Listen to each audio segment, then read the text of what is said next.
What's up, U.S. history kids?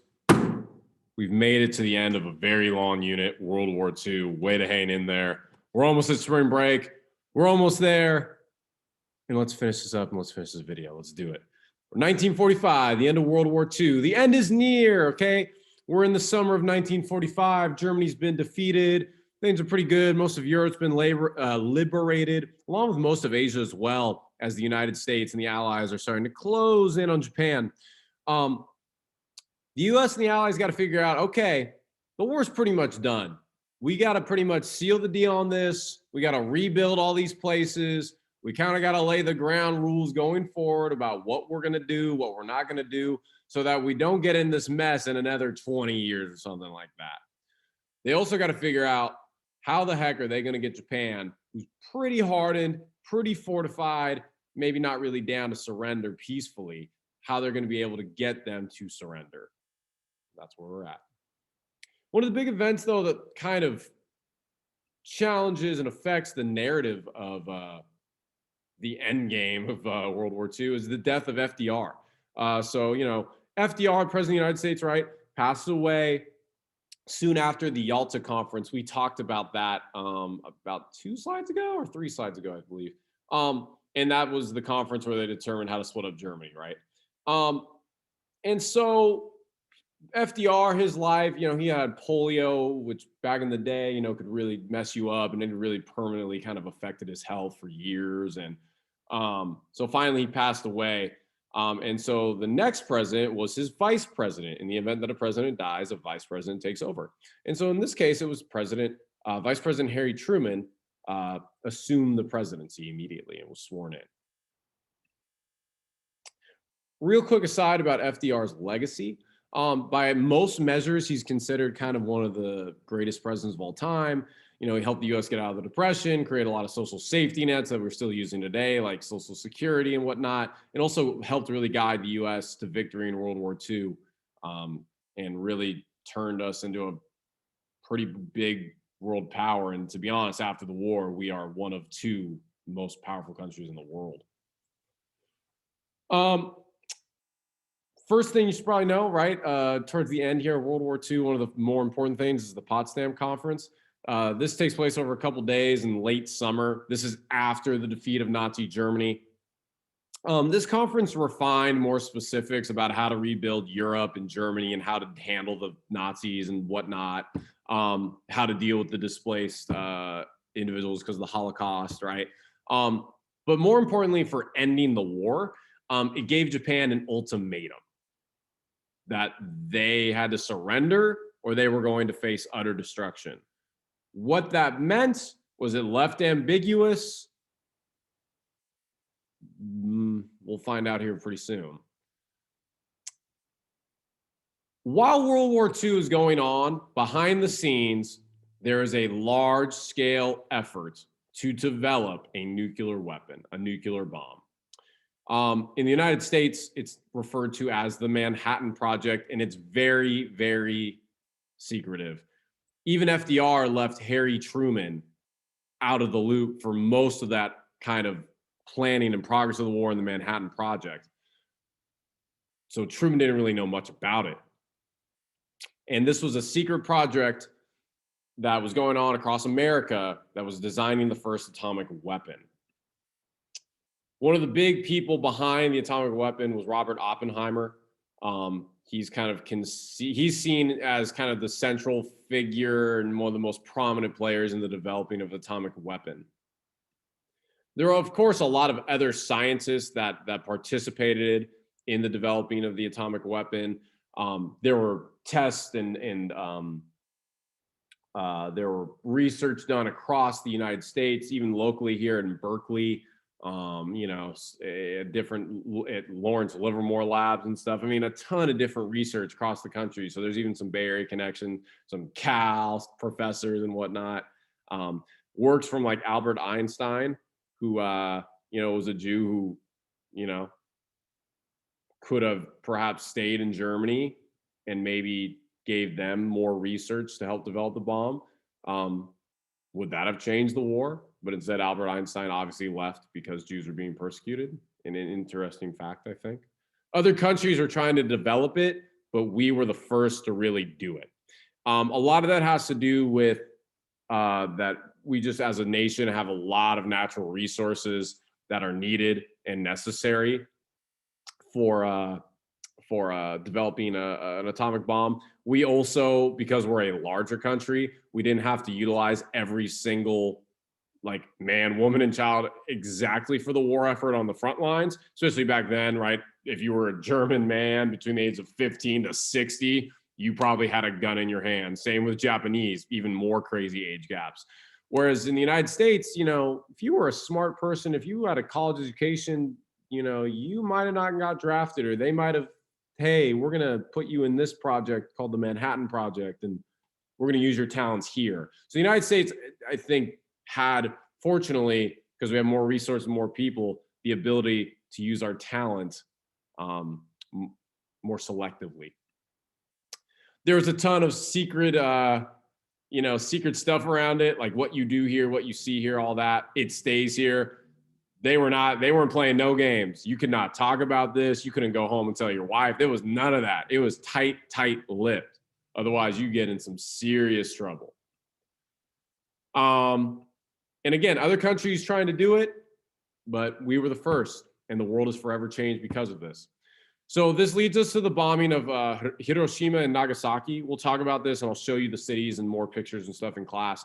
And this happens a few days actually after the Potsdam Conference, and this is in August of 1945. So obviously Japan was warned, you need to surrender, you need to surrender, you need to surrender, right? You know, and Japan's like, nah, we're not. And so the United States is like, okay, but we did not want to do a full-scale invasion. And no one else knew that we had successfully developed an atomic bomb.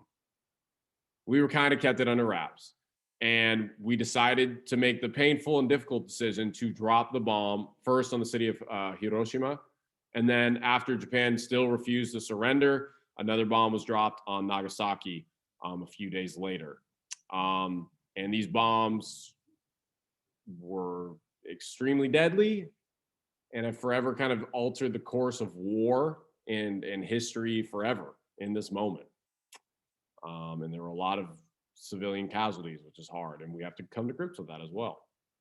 So to give you an idea of where these places are at, Tokyo is the capital of Japan. It's kind of in the central part of Japan, right?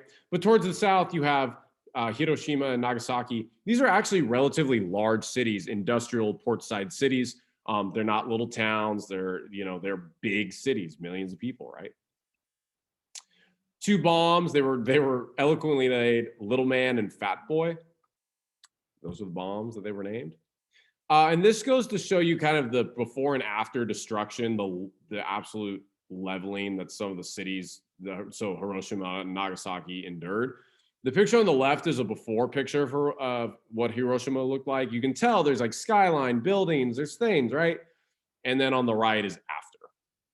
Looks like something out of a desert or fallout, right?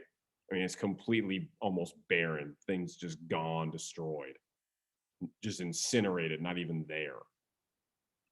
Same thing with Nagasaki. Again, you can look, Nagasaki, right?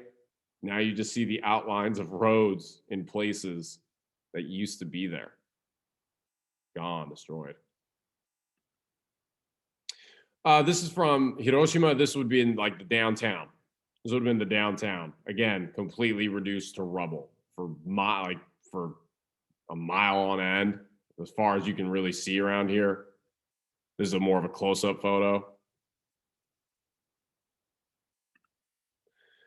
These are kind of some of the effects. There were a lot of people who were fortunate enough to survive. Maybe they were far enough away from the bomb, but they were left permanently burnt and scarred. This is a picture on the right. This was so close to where the bomb erupted that the overall heat from the bomb, because it's so hot, it just incinerates the human body. And so a shadow was left behind. Looks like a person that was just sitting there waiting. Who knows? Didn't even know what was about to happen. The aftermath of this is that, a lot of people died. Combined, the numbers vary, but I took the middle numbers and it was about 150,000. Hiroshima, a little bit more deadly than Nagasaki. And then the hardest thing to know is the long-term effects because of the radiation poisoning. And there's enough data that does show that there were people who had higher rates of cancer. Kids would be born for the years after with kind of more birth defects than across the rest of Japan. And so the estimates for deaths, casualties, injuries, things like that could be in the hundreds of thousands. It's really not known, right? However, though, some people think, well, Tomei, do people live there today? Can you go there? Like, what's it like? It's actually funny, but yeah, people live there today. It's actually rebuilt cities. This is Hiroshima, rebuilt. Again, these are big cities. This is Nagasaki, right? Portside City, big city. These places have rebuilt. Kind of shows the willingness and the enduring spirit, right, of like Japanese people for sure. I think the radiation levels are not enough to even really do anything. Most of the radiation isn't like it's not the same thing as like a Chernobyl incident. If you don't know what Chernobyl is, we'll talk about that. It's different. The radiation is not like there forever. So they're able to, people live there. You can go visit. It's a thing. This is President Obama. This was this was a while ago, I guess now, huh? Because he was president back in 2016. But this is him with the Prime Minister of Japan at the time. I believe actually he's still the Prime Minister. And that's kind of that building in the background. You probably remember from the pictures. That's kind of like the monument towards. It's like a piece of rubble that's been left from the bombing as a memorial. President Obama actually apologized on behalf of the United States. First time that anyone had ever apologized formally like this. And he visited on the day of the bombing of Hiroshima, right? It was a big event. This is one of the last things that Obama did. He actually met with a survivor, like a survivor of the bombing. That's crazy, right? And then here's kind of obviously the end result. Japan surrenders. The second bomb was enough. Some historians think that, Japan only thought we had enough for one bomb, so we dropped the second one to prove that we could drop more. And so that made Japan realize that it wasn't just a one and done deal. So Japan finally surrenders. They do it aboard the USS Missouri, a naval ship that fought across the oceans in World War II, in the Pacific. The long-term effects, the United States is going to occupy Japan for like the next 7 years. We pretty much no other country, like we don't split it up with the other allies. We have full control of Japan. And, we pretty much control them for about 7 years while we kind of deal with prisoners of war, help rebuild the country,